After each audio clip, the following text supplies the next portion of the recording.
Halo, nama saya Kinan dan saya akan menjelaskan prinsip kerjanya pemanasan global. Pemanasan global atau global warming adalah istilah yang menggambarkan peristiwa kenaikan suhu rata-rata daratan, lautan, dan atmosfer bumi secara bertahap. Sejak 100 tahun lalu, suhu permukaan bumi mengalami peningkatan sekitar 0,6 derajat Celcius. Pertama-tama sinar mataharinya masuk ke bumi. Dan dia ini lewat itu menembus untuk ke buminya harus menembus atmosfer dan menyentuh permukaan buminya. Nah, di sini pas perjalanannya 30% sinar mataharinya dipantuin kembali dari awan, atmosfer, dan permukaan yang cerah seperti es.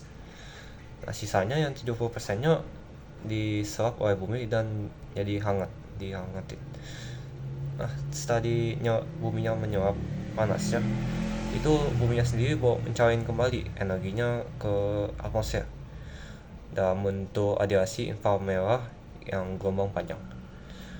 Nah, dari inframerah ini baru dinyerap lagi oleh gas rumah kaca.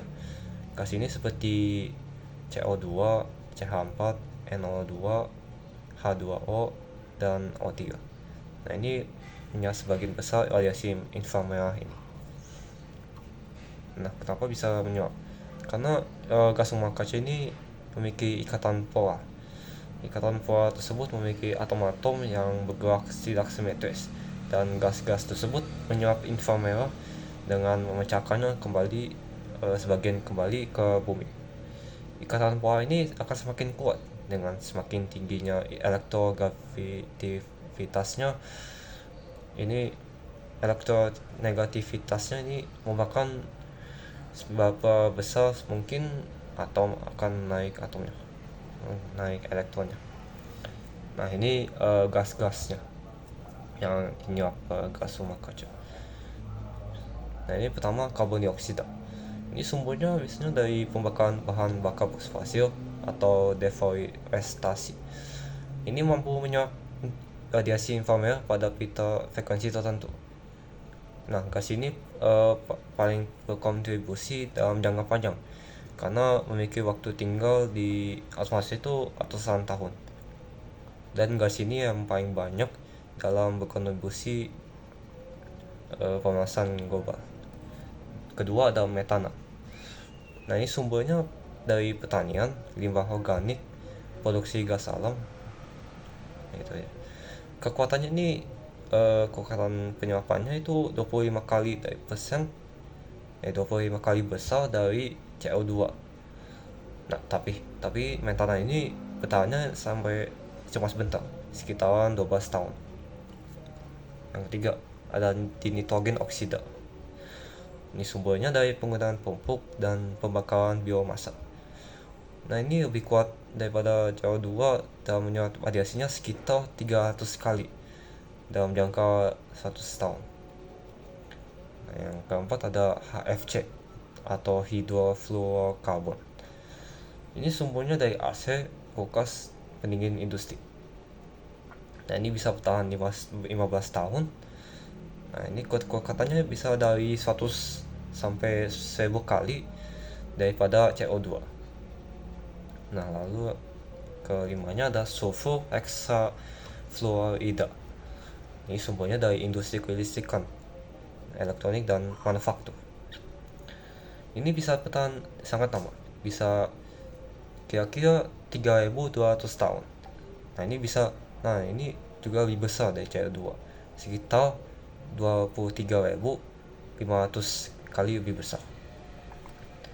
Nah, untuk bisa tidak ada untuk melawan pemanasan global ini, kita bisa pakai ini panel surya. Ini untuk buat energi kehidupan sehari-hari. Ini fisik kerjanya panel surya.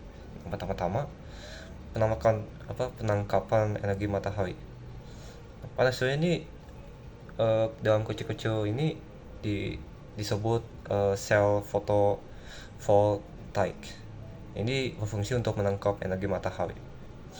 Yang kedua, konversi energinya. Nah, saat si sinar mataharinya sel fotovoltaik ini, elektron dalam material semikonduktor kayak seperti silikon akan bergerak dan menghasilkan arus listrik searah. Yang ketiga, perubahan arus listrik. Nah, arus DC ini yang menghasilkan kemudian diubah menjadi arus bolak-balik AC oleh inverter. Yang keempat, baru penyaluran dan penggunaan. Listrik AC ini yang dihasilkan dapat disalurkan ke jaringan listrik rumah tangga, industri, atau disimpan dalam rantai untuk digunakan saat tidak ada sinar matahari. Terima kasih. Sumber energi. Sumber energi adalah segala sesuatu yang mampu menghasilkan energi, baik secara langsung maupun melalui proses konversi. Sumber energi bisa berupa bahan bakar energi terbarukan seperti matahari dan angin, atau sumber energi baru seperti hidrogen. Sumber daya terbarukan meliputi sinar matahari, air, angin, dan juga sumber daya panas bumi seperti mata air panas dan fumarol. Sedangkan sumber daya tak terbarukan meliputi bahan bakar fosil seperti batu bara dan minyak bumi. Nah, energi terbarukan juga seperti matahari, angin, air, dan biomasa memiliki karakteristik yang dapat diperbarui oleh alam. Sedangkan energi tak terbarukan seperti minyak bumi, gas alam, dan batu bara memiliki karakteristik yang terbatas dan tidak dapat diperbarui dalam waktu singkat. Nah, kali ini saya akan memberitahu mengapa solar panel bisa menjadi salah satu solusi yang baik untuk energi kita. Nah, solar panel ini menggunakan energi terbarukan, yaitu sinar matahari. Mengapa sinar matahari bisa disebut terbarukan? Karena sinar matahari akan ada terus hingga bumi hilang atau terlenyap oleh matahari. Jadi sinarnya bakal ada terus kan. Nah, itu yang disebut terbarukan. Dan mengapa ini jauh lebih baik dari yang tidak terbarukan seperti batu bara?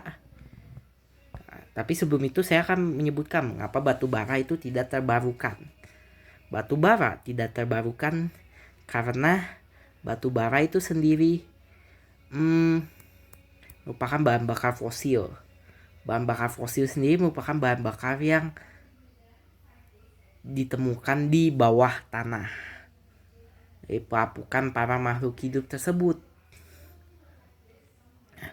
Pelapukan tersebut terjadi setiap ratusan juta tahun. Dan kita hidup, peradaban kita berapa lama? Ya, manusia modern baru menginjakan di bumi hanya 75.000 tahun dan 300.000 tahun sekitar situ. Jadi tergolong jauh kan. Makanya siklusnya jauh lebih lama untuk mengadakan kembali batu bara tersebut dibanding kita menggunakannya. Namun kalau sinar matahari untuk solar panel ini apa? Setiap hari akan ada, terjamin. Maka dari itu solar panel merupakan alat yang bisa menggunakan energi terbarukan untuk menghasilkan listrik. Seperti kan yang disebut sebelumnya, sudah ada prinsip-prinsip kerjanya ya kan? Nah, itulah alasannya mengapa solar panel bisa menjadi solusi untuk energi kita.